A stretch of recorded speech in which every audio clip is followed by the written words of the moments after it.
వీళ్ళారా తాతయ్య, నేను ఇజ్రాయేలు నోవాహుడు అంధకారంలో ఉంది, అసంపూర్ణంగా ఉంది, ఒక విధంగా శాపంలో ఉన్నది నోవాహుడు అనేది బాధతో చెప్పాను. ఎందుకు బాధతో మానవుడు కదా, కొన్ని సంవత్సరాల పాటు వీళ్ళందరినీ క్రైస్తవ మతంలో విడిపించి, విశ్వామేశాల్లో విడిపించి, ఆ పరలోకం తండ్రి దగ్గర తీసుకొచ్చి ధర్మశాస్త్రం 10 ఆజ్ఞలు పాటించాలని నేను తీసుకొస్తే, ధర్మశాస్త్రం పూర్తిగా పాటించాలని నేర్పితే అనుకూలమైన బోధకులు బయలుదేరి, మాలోనే బయలుదేరి, అక్రమదారులు బయలుదేరి, అర్థమైందా? వీళ్ళు ఏం చేసి అలా కాదు, ఇజ్రాయేల్ నుంచి రబ్బీ వచ్చాడు, ఆ రబ్బీ ఏమో మనకి 7 అక్కర్లేదు, మనకి 10 అక్కర్లేదు, 7 చోరని చెప్పించి మాయోపాయ చేత వాక్యాన్ని ముప్పి తిప్పి తీసుకెళ్ళి మనసులో బాధ వచ్చి అలా మాట్లాడాను. నన్ను క్షమించండి తాతయ్య. ఎందుకంటే అయితే ఇప్పుడే మరి నాకు ఏం ఆత్మజీవం ఏం చెప్పింది, అది మోసం చేసి కూడా ఆయనే, మాయ చేసి కూడా ఆయనే, పడదోసి కూడా ఆయనే, లేపి కూడా ఆయనే, చెదరగొట్టి కూడా ఆయనే, కొడుకొట్టి కూడా ఆయనే. అంచేత వాళ్ళు నిజముగా నన్ను త్వర చూపించాను, వాళ్ళకి క్రైస్తవ మతంలో విడిపించాను, ఆదివారంలో విడిపించాను, సంపాదనలు రప్పించాను, ఈ మూడు ఇజ్రాయేల్ పండుగలను చేయాలని చెప్పాను. అన్నీ నేర్చుకొని నాతో ఉంటూ ఓ రబ్బీ ఇజ్రాయేల్ నుంచి వస్తే ఏదో రబ్బీ అని చెప్పేసి వాళ్ళు రబ్బీని చూపించి ఇజ్రాయేల్ చూపించి వెళ్ళిపోయారు. ఒక్కసారి మీరు ఆలోచించండి, ఇవాళ ఇజ్రాయేల్లో డోమ్ ఆఫ్ ది రాక్ అపరిశుద్ధమైంది ఉందా లేదా? అది ఉన్నంత చెప్పి పరిశుద్ధం అవుతుందా? ఒకసారి ఇజ్రాయేల్లో ప్రపంచం అంతా కూడా ఇవాళ అమెరికాలోనే అన్నీ ఉన్నారు. వాగ్దాన భూమికి వచ్చారా? గడి చెప్పరా? రాలేదు కదా. మరి వీళ్ళందరూ వచ్చిన తర్వాత ఏక మనసు రావాలని ఉందా లేదా? వచ్చిందా? వీళ్ళందరూ పరిశుద్ధులు తెలియజేయలే వద్దా? మరి అదోనే అంటున్నారు కదా వీళ్ళ. అంచేత ఇజ్రాయేల్ ఇంకా అంధకారంలో, ఇంకో మాట చెప్పండివా, అంధకారంలో పడదొచ్చింది ఆయనే పదా. ఎవరు బాబు? చీకట్లో నెట్టించింది ఎవరు కూడా? అది ఈ సబ్జెక్ట్ ఏంటి? అది రెండో సబ్జెక్ట్ ఏంటి? ఇజ్రాయేలు, రబ్బీలు, నోవాహుడు అంధకారంలో ఉంది. ఇది నా సబ్జెక్టు. పర్వతానికి స్తోత్రం. నా సబ్జెక్ట్ మెయిన్ ఏంటంటే నోవాహుడు మెయిన్. నోవాహుడు అంధకారంలో ఉన్నది. ఇజ్రాయేల్ అలాగే అంధకారంలో, నోవాహుడు అయితే అసంపూర్ణంలో ఉన్నారు, గాఢాంధకారంలో ఉన్నారు. ఎందుకంటే ధర్మశాస్త్రం 3 తీసేశారు. చదవండి ఒకసారి. అంధకారంలో ఉన్నది ఎవరు చేశారు? అంధకారం ఎవరు పంపించారా? అంతే. చంద్రకొట్టి వాడు ఎవరు బాబు? చంద్రకొట్టివాడు ఆయనే. గాయపరిచివాడు ఎవరు?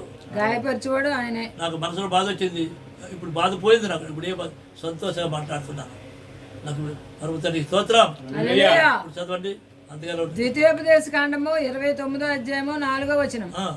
అయినను గ్రహించు హృదయమును చూచు కన్నులను విను చెవులను యెహోవా నేటి వరకు మీకు ఇచ్చి ఉండలేదు. ఇజ్రాయేలుకి గ్రహించి హృదయాన్ని. అదే అదోనే ఎక్కడి నుంచి వచ్చిందిరా? అదోనే ఏంటి? ఇర్మియాకేమో తండ్రి నామం పెట్టారు, ఆలయానికేమో తండ్రి నామం పెట్టారు, ప్రజలకేమో తండ్రి నామం.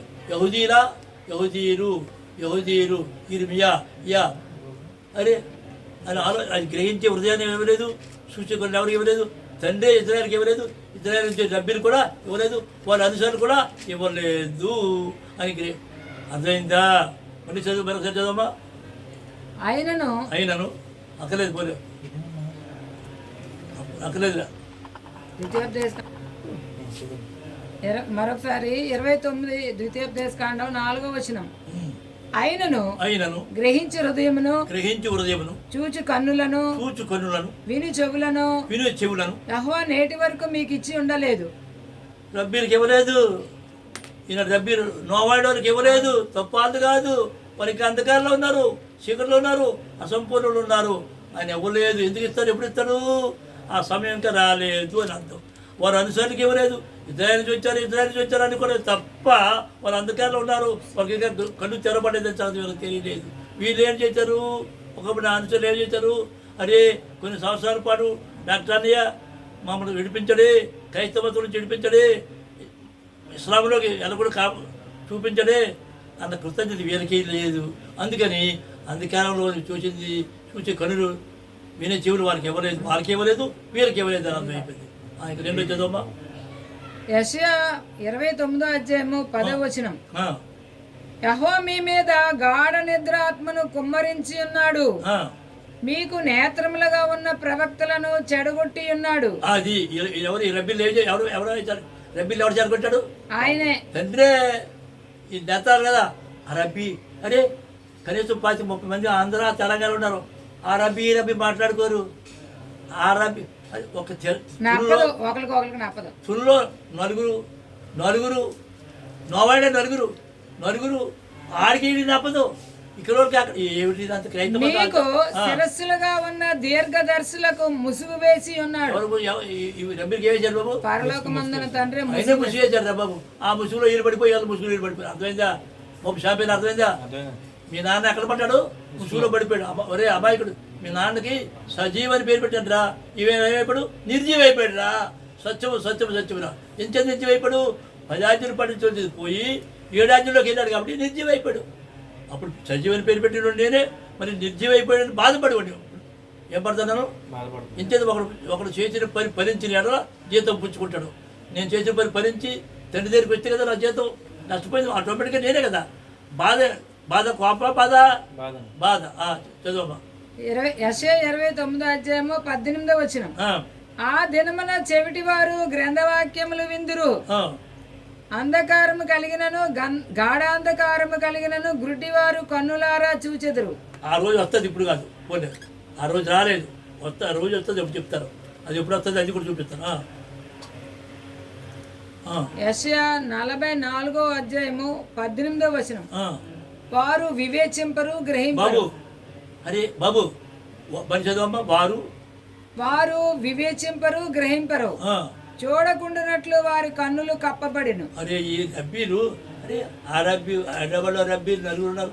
వాళ్ళకే రాజమండ్రి తునోలే తర్వాత ఏమో విశాఖపట్నం. అరే ఏంటి రబ్బీలు? ఏకవృదయం లేదే, ఏకాత్మ లేదే, ఏక విశ్వాసం లేదే, ఎవరు దాల్దే ఏంటని మరి ఒకసారి చదవమ్మా. ఏమని చదవమ్మా? యెషయా 44వ అధ్యాయము 18వ వచనం.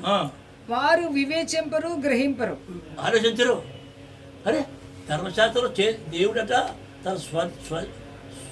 తన చేతితో రాశాడు 10 కదా. 10 రాస్తే అక్కర్లేదు, 3 చేర్పించారు రైలు. గ్రహించరు. చూడకుండానట్లు వారి కన్నులు కప్పబడిన. చూడకుండానట్లు వారి కన్నులు కప్పబడిన. ఎవరు ఎందుకు కప్పబడ్డారు? సత్యాన్ని చూడలేదు కాబట్టి సత్యాన్ని విడిచిపెట్టి 10 ఆజ్ఞలు వదిలేసి 7కి వెళ్ళారు కనుక మోషే ధర్మశాస్త్రం వదిలేసి నోవాయుడు అది ఎక్కడ ఉందిరా? గ్రహింపకుండానట్లు వారి హృదయములు మూయబడిన. అది ఎవరు చేశారు? ఇదంతా తండ్రి చేశాడు రా, నేను కాదురా. అయితే వాడు ఆ కాలం రైతే తప్పను. యెషయా 44వ అధ్యాయము 22వ వచనం. మంచు విడిపోవునట్లుగా నేను నీ అతిక్రమములను, మబ్బు తొలగినట్లుగా నీ పాపములను తుడిసివేయు. ఆ టైం రాలేదు, ఇంక వచ్చిందా? రాలేదు. నెక్స్ట్ చదవండి. ఆ టైం చేతి వస్తుంది, జైలుకి వస్తుంది, కానీ ఇంకా రాలేదు. ఓకే. యెషయా 66వ అధ్యాయము 4వ వచనం. నేను పిలిచినప్పుడు ఉత్తరం ఇచ్చేవాడు ఒకడునూ లేకపోయాను. నేను మాట్లాడినప్పుడు వినివాడు ఒకడునూ లేకపోయాను. నా దృష్టికి చెడ్డదాన్ని చేసిరి, నాకిష్టము కాని దాన్ని కోరుకునిరి. కావున నేనును వారిని మోసములో ముంచుదును. మోసంలో ముంచింది ఎవరు? పరలోకమందున్న తండ్రి. ముంచింది ఎవరు? ఆయనే. అరే ఆయన చిత్తం తెచ్చుకోకుండా అదోనే అంటున్నారే. ఎవడికి వాడే నాయకత్వమా? ఎవడికి వాడే ఎవడు? అరే ఇలా పసుకాసరించమని ఎవరు చెప్పాడు? వారు భయపడి వాటిని వారి మీదకి రప్పించదు. ఓకే, చదువు. యోబు 17వ అధ్యాయం 3వ వచనం.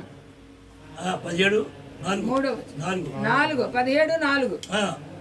నీవు వారి హృదయమునకు జ్ఞానమును మరుగు చేసితివి, కావున నీవు వారిని హెచ్చింపవు. ఈ రబ్బీరు జ్ఞానం ఎవరు చేశారు? 17:4. రబ్బీరు హృదయానికి ఎవరు చేశారు? అనుకుంటారా? అవును, వాళ్ళ అనుసరణకి ఎవరు చేశారు? ఆయనే. 1వ రాజులు 22వ అధ్యాయము 21, 22, 23 వచనాలు. అంతలో నా ఆత్మ ఒక ఆత్మ ఎదుటికి వచ్చి యెహోవా సన్నిధిని నిలువబడి నేను అతనిని ప్రేరేపించదని అనగా యెహోవా ఏ ప్రకారము నీవు అతన్ని ప్రేరేపించదు అని అతన్ని అడిగాను. అందుకతడు నేను బయలుదేరి అతని ప్రవక్తల నోట అబద్ధమాడు ఆత్మగా ఉందినని చెప్పగా ఆయన నీవు అతన్ని ప్రేరేపించి జయము నొందుదువు, పోయి ఆ ప్రకారం చేయమని అతనికి సెలవిచ్చెను. ఎవరు పంపించారు? ఆ పరలోకమందున తండ్రి ఆత్మను ఎవరు పంపించాడు? రబ్బీ అనుసరికి ఎవరు పంపించారు? కనీసం కొన్ని సంవత్సరాల నుంచి వచ్చి ధర్మశాస్త్రం 10 ఆజ్ఞలు పడితే నేర్తే అక్కర్లేదు అని ఏడు మాయపోయారు చెప్తే ఏడాది అంటున్నారు, మళ్ళీ నడుతున్నారు అని అలాగే నడుస్తున్నారు.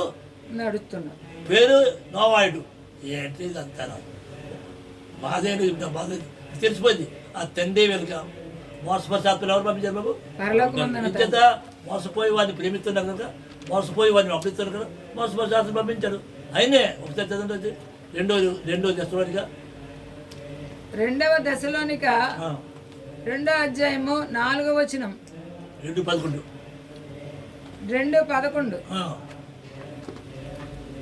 ఇందుచేత సత్యమును నమ్మక, నమ్మక దుర్నీతి యందు అభిలాష గల వారందరూ ధర్మశాస్త్రాన్ని పూర్తిగా నమ్మక, దుర్నీతి అంటే కొంచెం కలిపేసి కొంచెం తీయడోట, దుర్నీతి యందు అభిలాష గల వారందరూ శిక్షావిధి పొందుటకై అబద్ధమును నమ్మునట్లు మోసము చేయు శక్తిని దేవుడు వారికి పంపుచున్నాడు. 11-12 వచనాలు. బాబు ఎవరు మోసం చేశారు? ఎందుకు మోసం చేశారు? చేసి మీరు మర్చిపోయారు. ఇన్ని సంవత్సరాల నుంచి అన్నయ్య అన్నాడు, మర్చిపోయారు. అంచేతరా నాకు ఇప్పుడు ఎవరి మీద కోపం లేదు. ప్రార్థించే పరబంధన తండ్రి అనేక మంది నాయన నోవాయిడ్లోకి వెళ్ళిపోయి అజ్ఞానంలో అంధకారంలో అక్రమంలో నడుస్తున్నారు నాయన. వారి మనవన్నీ తెలిసి సత్యం ప్రేమించి మళ్ళీ మేమందరూ కూడా నీ పరిశుద్ధ నామలో యెహోవా నీ పరిశుద్ధ నామలో ధర్మశాస్త్రాన్ని 10 ఆజ్ఞలు పాటించాలి తండ్రి.